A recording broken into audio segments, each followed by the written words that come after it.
Good evening. The date is Tuesday, January 20, 2026. From the sudden capture of a Latin American leader, which has sent these silent shockwaves through the halls of Beijing, To the rising waters and, frankly, the rising tensions of the South China Sea, the world finds itself in a state of profound flux. we are witnessing a convergence of military escalation, shifting alliances, and even geological volatility. Tonight, we'll examine the facts, the players, and the potential outcomes of a January that history may very well remember as a turning point. Precisely.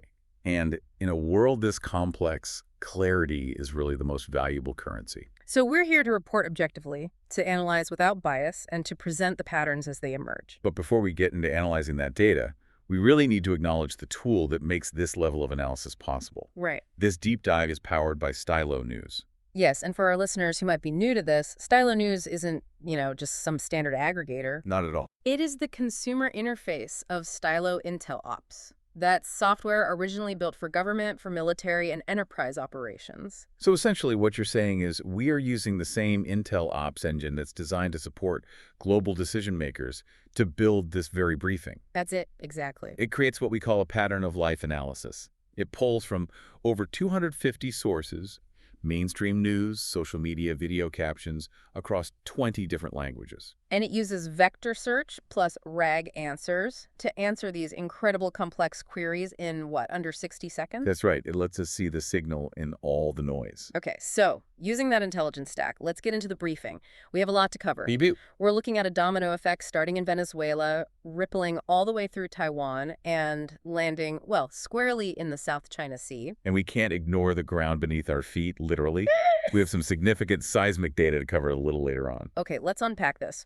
We have to start with the event that really kicked off 2026 with a bang. Early this January, a U.S.-led rapid operation resulted in the capture of Venezuelan President Nicolás Maduro.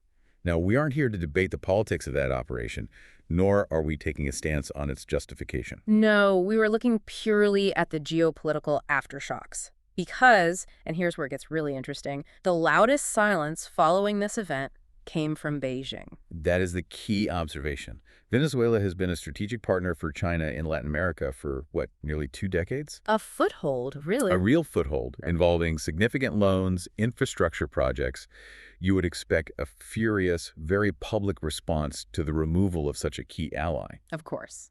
But the data from Stylo News shows a very calculated, almost muted official response. How so? Well, China emphasized sovereignty and international law, sure, but they prioritized risk containment over any kind of direct confrontation. It felt like a diplomatic shrug, publicly. But internally, Yeah. the picture was different, right? I was looking at the notes on the Zhongyinhai label. Yes, this is a fascinating detail that Stylo's social sentiment analysis picked up. Okay. On Chinese maps and social media, there was a sudden spike in sensitivity and censorship around the label Zhongyinhai. And for those who might not know, Zhonghai is the central headquarters for the Communist Party and the State Council in Beijing. It's their White House and Pentagon all wrapped into one complex. So why censor your own headquarters name right after something happens in South America? It suggests a heightened internal unease. The removal of that label implies that the leadership in Beijing felt a sudden chill about their own security architecture. A fear that if a decapitation strike, this sudden capture of top leadership can happen in Caracas. Then it raises some very uncomfortable questions about vulnerability at home. Which naturally leads the conversation to the Indo-Pacific. If the U.S. can do this in the Western Hemisphere, the immediate question in defense circles, especially in Taiwan, was, could this happen here? It was the primary topic of speculation among Taiwanese defense analysts right after the Maduro news. this fear of a decapitation strike by the PLA. Yes. If you cut off the head of the government, does the resistance just crumble before it even begins? That was the narrative. However, Taiwan pushed back on this pretty quickly. They did, with some hard facts about their early warning capabilities. They started talking about the Lishan radar system. Exactly. Located in Hsinchu. It's a high-altitude, long-range, early warning radar. It can detect missile launches or air movements from deep within the Chinese mainland. And the assessment is that Taiwan's leadership would have at least 20 minutes of warning time to relocate. 20 minutes. To a civilian, that sounds like barely enough time to finish a cup of coffee. But in this context, does 20 minutes actually matter? In modern warfare, 20 minutes is a lifetime. The difference between being caught in a surprise raid and being safely inside a hardened command bunker. It eliminates the bolt from the blue scenario? It does. So while the anxiety was there, the technical reality suggests that a surprise extraction is much harder to pull off in Taipei than in Caracas. So the radar mitigates that fear. But while the air is tense over Taiwan, the water is, it's absolutely boiling in the South China Sea. This is where the bulk of our intelligence sources are pointing right now. We're seeing a fundamental shift in the military landscape there. We are. And we need to be precise about what is changing. It isn't just about ships sailing past each other anymore. Right. It's about the electromagnetic kill zone. That sounds like something out of a techno thriller, but this is happening right now, on the reefs. It is very real. Over the last few years, but accelerating rapidly this month, China has established extensive electronic warfare infrastructure on Fiery Cross, Mischief, and Subi reefs. We're talking mobile jamming vehicles, massive monopole antennas. Yes. So what does this all mean for a U.S. ship or, say, a Philippine patrol plane operating there? It means they are flying or sailing into a blind spot. The goal of this kill zone isn't necessarily to shoot things down with missiles, at least not initially. So what is it then? It is to disrupt communications, jam radar, and break the data links that modern militaries rely on. It's about blinding the opponent. If you can't talk to your fleet and you can't trust your GPS. You are effectively neutralized without a single shot being fired. And it's not just high-tech jamming. We have these reports of floating sea barriers. This part blew my mind. These are just fishing vessels. In name, yes.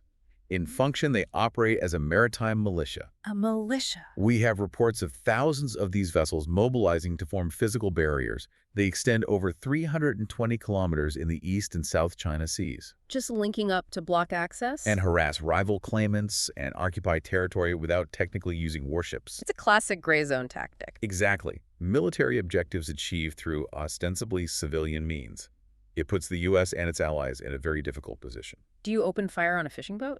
If you do, you look like the aggressor. And if you don't, you lose control of the territory. It's a physical wall at sea. So you have electronic blinding on one hand, a physical wall of boats on the other.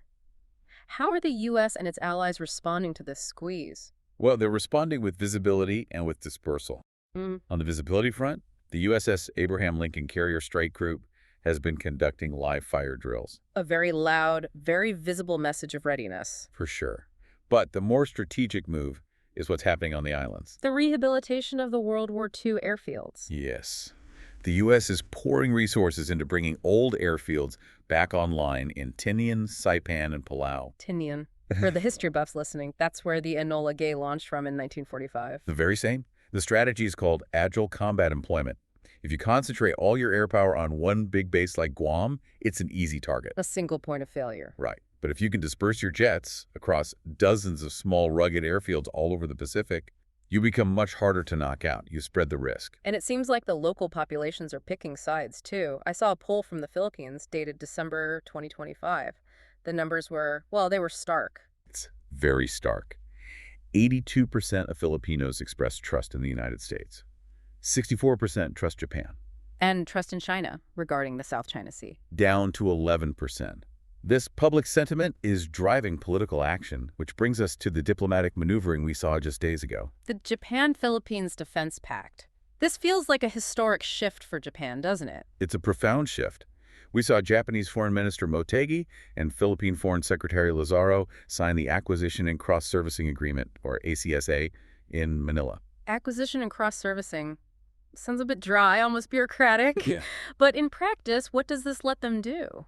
It lets them share the heavy stuff ammunition, fuel, food tax-free during joint exercises. It basically lets their militaries plug into each other's logistics chains. But the bigger picture here is Japan really moving away from its strict post-World War II pacifism. That's right. Japan is actively stepping into a role as a regional security provider. And it's not just Japan. Australia is investing heavily in infrastructure at 5 military bases on Luzon Island. And Luzon is the northern part of the Philippines, facing right toward Taiwan and the South China Sea. Exactly. So you are seeing this web of alliances just tightening. It's no longer just U.S. versus China. No, it's the Philippines, Japan, Australia, the U.S., forming this sort of lattice of defense cooperation. And this is all happening just as the economic stakes are skyrocketing. Which brings us to the breaking news from January 19th. President Marcos Jr. announcing Malampaya East 1. A massive discovery. They found a new gas deposit near Palawan, estimated at what, 98 billion cubic feet? For a country facing energy shortages, that's a gold mine. It's vital for their energy security. Mm. But the location, that's the problem. It's in disputed waters. It is. It's located in waters that fall within the boundaries claimed by China. So now, this gas field isn't just an economic asset, it's a strategic flashpoint. The Philippines needs that gas to keep the lights on. And China claims the water it sits under. This creates a direct incentive for conflict that goes beyond just sovereignty. It's about resources. It feels like the board is set for a confrontation. But then we have this other element that doesn't care about politics or borders at all. The seismic data. This is the variable that planners often underestimate. We just saw a magnitude 6.2 earthquake in the Philippine Sea. And a 6.4 in Japan's Shimane Prefecture. And the experts are warning this isn't the end of it. No. The data indicates a significant accumulation of energy along the South China Sea Trench. We haven't seen a release there in a long time. And the Japanese government estimates a 60 to 90% probability of a magnitude 7.5 to 8.0 earthquake within the next 30 years. A magnitude 8.0 in a region that is already this heavily militarized, with fleets of ships, delicate electronic infrastructure. It creates a nightmare scenario for decision makers. It does. Imagine a crisis. Wow. You have a naval standoff, maybe over that gas field, and suddenly a massive earthquake and tsunami hit the region. Disaster response becomes complicated by military engagement roles. Do you stop jamming radar to coordinate a rescue? Do you let the rival navy land on your island to help survivors? It adds a layer of volatility that is completely unpredictable. So, bringing this all together, what does this mean for the people in the big chairs, the decision makers? Well, let's start with the Philippines. They are the ASEAN chair for 2026. They are in the hot seat. Their goal is to finalize a binding code of conduct for the South China Sea. Right. They want rules of the road. Yeah. But they are trying to do this while balancing intense pressure from Washington to stand firm and intense pressure from Beijing to concede. And Beijing is holding from. Absolutely. Their perspective is that they are conducting law enforcement. They view the U.S. and Japanese presence as external interference. They aren't backing down. And the U.S.? The U.S. is doubling down on freedom of navigation. Really? They just passed a $2.3 billion military financing bill specifically for Taiwan and the Philippines. So putting money where their mouth is. Definitely. They are signaling that they will bankroll the defense of their allies to maintain the status quo. So for our listeners, what are the dates or events we need to be watching in the next few months? The big one on the calendar is April 2026, the U.S.-China summit in Beijing. That's going to be a tense meeting. Extremely. It will likely determine the trajectory for the rest of the year, but before then, just watch the water. Watch the resupply missions to the Philippine outposts and the exploration at that new gas field. Those are the friction points. And honestly, watch for accidents. The South China Sea is crowded. You have U.S. carriers, Chinese destroyers, thousands of militia boats, subs, drones, jammers. The density of military assets is incredibly high. One miscalculation, one collision. One radar lock that gets misinterpreted. Yeah. That is the spark everyone fears. It really is a precarious balance. We have the geopolitical chess game, the race for resources, and the unstable Earth itself, all converging in one region. It is. And understanding the convergence is why we do these deep dives. It's not just one thing. It's how they all interact. The pattern of life, as you call it. Exactly. And if you want to be the one connecting these dots every morning, you need the right tools. We mentioned it at the top, but it bears repeating. Stylo News is how we built this brief. It really is impressive.